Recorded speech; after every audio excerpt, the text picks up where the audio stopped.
우리가 내리는 판단은 두 종류가 있습니다. 사실 판단과 가치 판단이 그것입니다. 가치 판단은 또 사물의 가치, 지적 가치, 예술적 가치, 윤리적 가치로 나뉩니다. 이 가운데 윤리적 가치는 인격과 영혼 그리고 자유를 지닌 인간 행위의 가치라고 할 수 있습니다.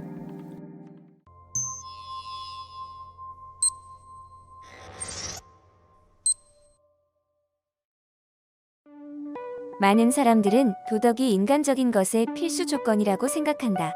각종 법과 규칙이 우리 사회의 질서를 지탱시켜주고 있지만 그래도 사람들은 법 이전에 도덕을 먼저 지켜야 한다고 믿고 있다.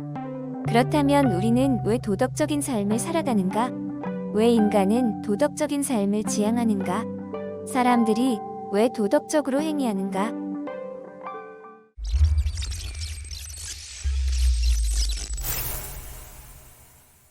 도덕적 행위는 이익을 가져다 줍니다. 도덕의 근거는 양심입니다. 도덕의 원천은 신입니다. 이성에 따르라. 도덕들의 체계를 윤리라고 부르는 관점이 있습니다. 도덕은 인간이 본래적으로 따라야 할 근본 도리 혹은 규범과 관련된 것입니다. 반면에 윤리는 사회 및 공동생활의 질서와 규범과 관련하는 것으로 공동생활에서 통상적으로 옳다고 여겨지는 질서와 규칙의 체계 혹은 한 인간 공동체에서 옳다고 받아들여지는 규칙을 따르는 것이라고 할 수 있습니다. 이처럼 도덕은 개인과 관련된 특정한 규범들 각각을 의미하는 반면에 윤리는 보다 확장된 공동체에 적용되는 규범들의 체계를 의미한다고 생각해 볼 수 있습니다. 이상의 주장으로는 도덕의 근거 혹은 원천을 쉽게 찾을 수 없습니다. 도덕의 근거가 있다면 그것은 주관적 감정이지 객관적 이성일 수가 없습니다. 도덕은 이성으로 정당화될 수 있는 것이 아닙니다. 인간이 도덕을 지키는 이유는 도덕적인 행위에는 반드시 정신적 쾌락이 따르기 때문입니다.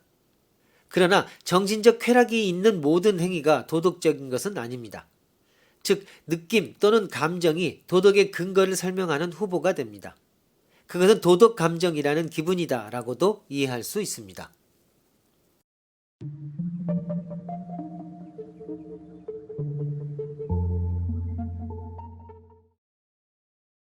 인간은 자유로운 존재일 수도 있고 자연 법칙에 구속된 존재일 수도 있습니다.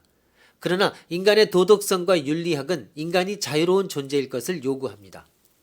만약 인간이 자연 법칙에 구속된 존재라면 인간은 도덕적 존재가 될 수 없을 뿐만 아니라 윤리학은 불가능하게 됩니다. 그렇기 때문에 최소한 인간의 자유를 상정할 필요가 있습니다. 특히 인간은 의식의 내면적 영역에 관해서는 절대적인 자유를 누릴 권리가 있습니다. 만약 인간이 자유롭다면 어디까지 자유로울까? 도덕 혹은 윤리와 관련된 영역에서 인간에게 허락된 자유는 타인에게 해악을 미치지 않거나 타인의 자유를 침해하지 않는 선까지라고 보는 것이 적당할 것입니다.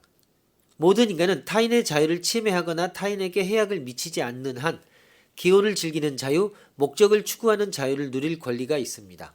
또한 자유로운 개인들은 타인의 자유를 침해하거나 타인에게 해악을 미치지 않는 한 단결하여 공동의 목적을 추구하는 자유를 누릴 권리가 있습니다.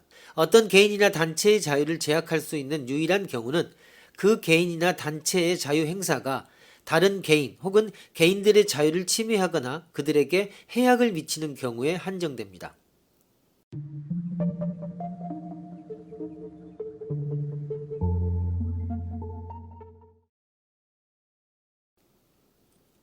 강도를 만나 쓰러져 있는 여행자를 정작 도운 것은 길을 지나가던 제사장도 아니요 레위인도 아니요 오직 천대 맞던 사마리아인이었다는 누가복음 10장에 나오는 이야기가 있습니다. 도덕의 원천에 대한 사마리아인 관련 실험도 있습니다. 신학대학 학생들을 피험자로 선정하고 그들 중 절반에게는 선한 사마리아인을 주제로 놓고 설교를 하라는 과업을 주었고 나머지에게는 이와 관련 없는 설교 과제를 주었습니다. 피험자들은 뭣도 모르고 설교를 하러 급히 예배당으로 향했는데 길 한쪽에는 강도에게 습격을 당한 듯 보이는 사람이 미리 각본에 쓰인 대로 쓰러져 있었습니다. 실험자들이 주목한 것은 신학생들에게 과제로 준 설교 주제와 이들이 쓰러진 사람을 돕는 비율 간의 연관성이었습니다. 그런데 쓰러진 사람을 돕는 비율을 결정했던 변수는 오직 예배 시작 시간까지 몇 분 남았느냐였을 뿐 이들이 받은 설교 주제와는 별 상관이 없었습니다. 즉 사마리아인의 선함을 설교하려 가면서도 자기가 바쁠 때는 정작 눈앞에 쓰러진 사람을 도울 여유가 없었던 것입니다. 실험자는 이 결과를 아마도 공동체를 어떻게 잘 이끌어야 할지에 너무나 골몰했던 나머지 길가에 쓰러져 있던 여행객들에게는 눈길을 줄 여지가 없었을 것이라고 정리했습니다. 그러나 예수님은 천국에 들어갈 사람은 제사장도 레위인도 아니고 오직 선한 사마리아인 뿐이라고 단호히 말씀하셨습니다.